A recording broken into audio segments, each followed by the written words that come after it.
Hoy vamos a repasar la historia de una de las bandas pioneras del rock pesado argentino. Riff comienza cuando Papo Napolitano, quien ya tenía una reputación en la música argentina desde principios de los años 70, gracias a proyectos como Papos Blues, vuelve al país a fines de esa misma década luego de estar varios años viviendo en Inglaterra. La idea de formar una nueva banda vino de que sus músicos fundadores consideraban que en Argentina en aquella época se le decía rock a música que según ellos no lo era, agrupaciones que hacían música demasiado suavecita, que habían ablandado demasiado la milanesa como para llevar la etiqueta rock, por lo que decidieron formar su propio grupo, influenciado de las nuevas corrientes musicales que habían absorbido y escuchado en su paso por Inglaterra, el hard rock, el punk y el heavy metal. Es así como en 1980 se funda Riff, cuya primera formación estable era Papo como guitarrista líder, Juan García Ames en la voz, que duró solamente un show, Michel Peyronel en la batería, Vitico como bajista y Bob Serafín como guitarrista rítmico. Vestidos con chaquetas de cuero y tachas, tenían una imagen muy distinta a la que el público argentino estaba acostumbrada, y también gracias a la popularidad que ya tenía el Carpo en la escena, la banda rápidamente llamó la atención.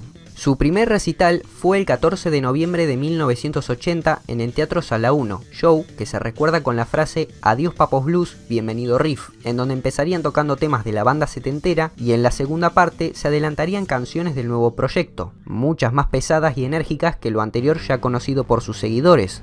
En 1981 editarían su álbum debut, Ruedas de Metal. Si bien la producción no dejó satisfechos a los músicos por contar con un productor amateur que no entendía muy bien las ideas que querían proyectar en el material, a día de hoy se lo puede considerar un gran clásico, compuestos por hits, y la verdad es algo que caracterizó a Riff a lo largo de su historia, la capacidad de hacer canciones gancheras, como la canción que le da nombre al disco, Necesitamos más acción, No detenga su motor y Mucho por hacer.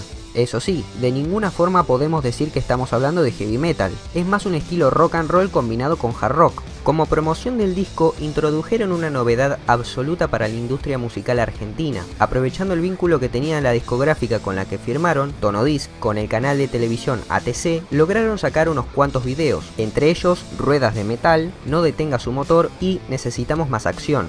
Apenas un año de haber arrancado ya estaban tocando en Obras junto a Plus, que fue recordado por los destrozos de sillas provocados por sus fanáticos, lo que llevó a que los próximos recitales que se hicieron en Obras tuvieran que quitar las sillas para evitar todos esos daños y gastos. Ese mismo año publicarían su segundo disco, Macadam 3210, que continuó el estilo del primero, tanto musicalmente como las letras, y sobre esto hay que aclarar algo. Aunque las canciones de Riff hablan de cosas superficiales como autos y mujeres, también se puede entender que los títulos de las canciones de los tres primeros discos, los que salieron a principios de los 80s, tenían un mensaje de protesta, dichos inteligentemente de forma subliminal para que no corrieran peligro sus vidas. En 1982 lanzan su tercer disco, Contenidos, que cuenta con canciones clásicas y bastante originales dentro de lo que ya habían presentado, como Pantallas de un Mundo Nuevo, en donde Papo relata un futuro desolador y distópico que es muy bien acompañado con las guitarras y el ritmo lento de batería, tiene una mejor producción que los dos anteriores y hits como Susie Cadillac y Mal Romance. En 1983, Dani Peyronel, el hermano de Michel, se une a la banda por un corto tiempo, con el objetivo de seguir la tendencia de muchas agrupaciones que tenían a vocalistas que alcanzaban rangos muy altos, cosa que el hermano de Michel podía hacer. Con él en la formación llegaron a grabar un disco en vivo en Obras titulado En Acción, en donde tocaba el teclado y cantaba. Como nunca terminó de convencer al público de Riff, que para esa época ya estaba acostumbrado a la voz de Papo, Dani Peyronel rápidamente tuvo que dejar la agrupación. El 83 también fue importante por la vuelta de la democracia. Aquel primer fin de semana sin dictadura se festejó el icónico recital en la cancha de Ferro, que se promocionó con la frase "Riff termina el año sin cadenas". Esta frase hacía referencia a que las cadenas ya no eran necesarias para expresarse, porque los militares ya no estaban ahí para reprimir, y también con la esperanza de calmar un poco al público, porque muchos llevaban cadenas y se generaba un caos terrible. Al parecer esta frase no funcionó, porque el show fue un desastre total. Para empezar, habían invitado a B8 y a Los Violadores como teloneros, lo que atrajo a algunos punks y metaleros que muy bien no se llevaban entre sí. Por otro lado, se calcula que solo 10.000 de los 15.000 que fueron al recital pagaron la entrada, 5.000 colados, y los fanáticos no le dieron mucha bola a eso de terminar sin cadenas, porque muchísimos llevaron igual. Al final, Riff no pudo terminar el show que habían preparado y tuvieron que huir del estadio. Los frecuentes problemas en los recitales los llevó a que se ganaran la reputación de que el rock pesado era prácticamente sinónimo de violencia. La situación llegó a que cada show sea insoportable, que tocar a Riff significaba que te iban a romper todo el lugar, por lo que los músicos decidieron separarse para calmar un poco las aguas, y es así como termina lo que se podría llamar la primera época de Riff.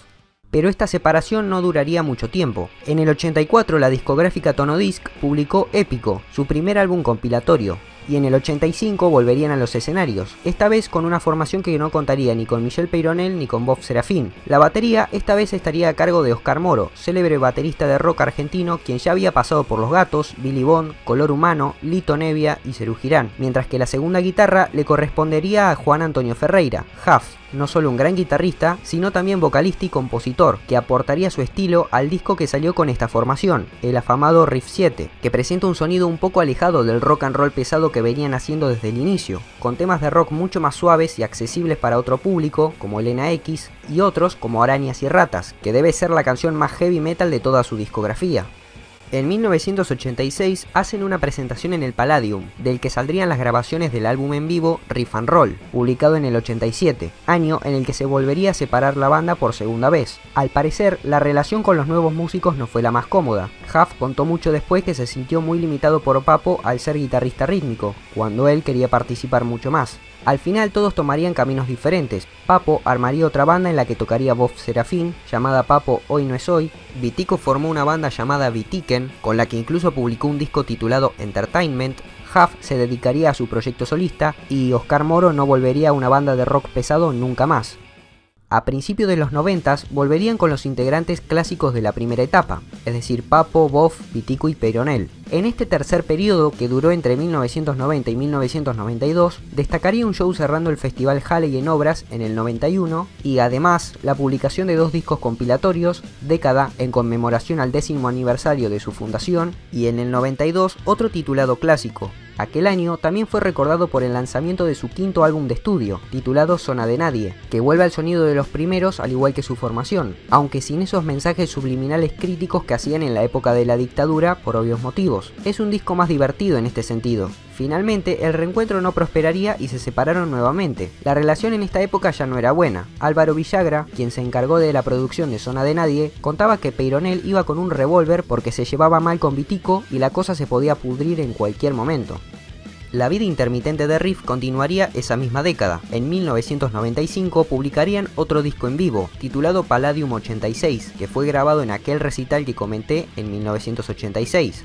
Desde entonces volverían al ruedo, lanzando en el 96 otro disco en vivo, esta vez de las grabaciones de un show que hicieron en La Plata a fines del 95. Ese mismo año harían su famosa presentación como teloneros de AC/DC, la verdad una banda que calza como anillo al dedo a los anglosajones, con un sonido atronador. A día de hoy sigue siendo recordada como una de las grandes aperturas del rock argentino.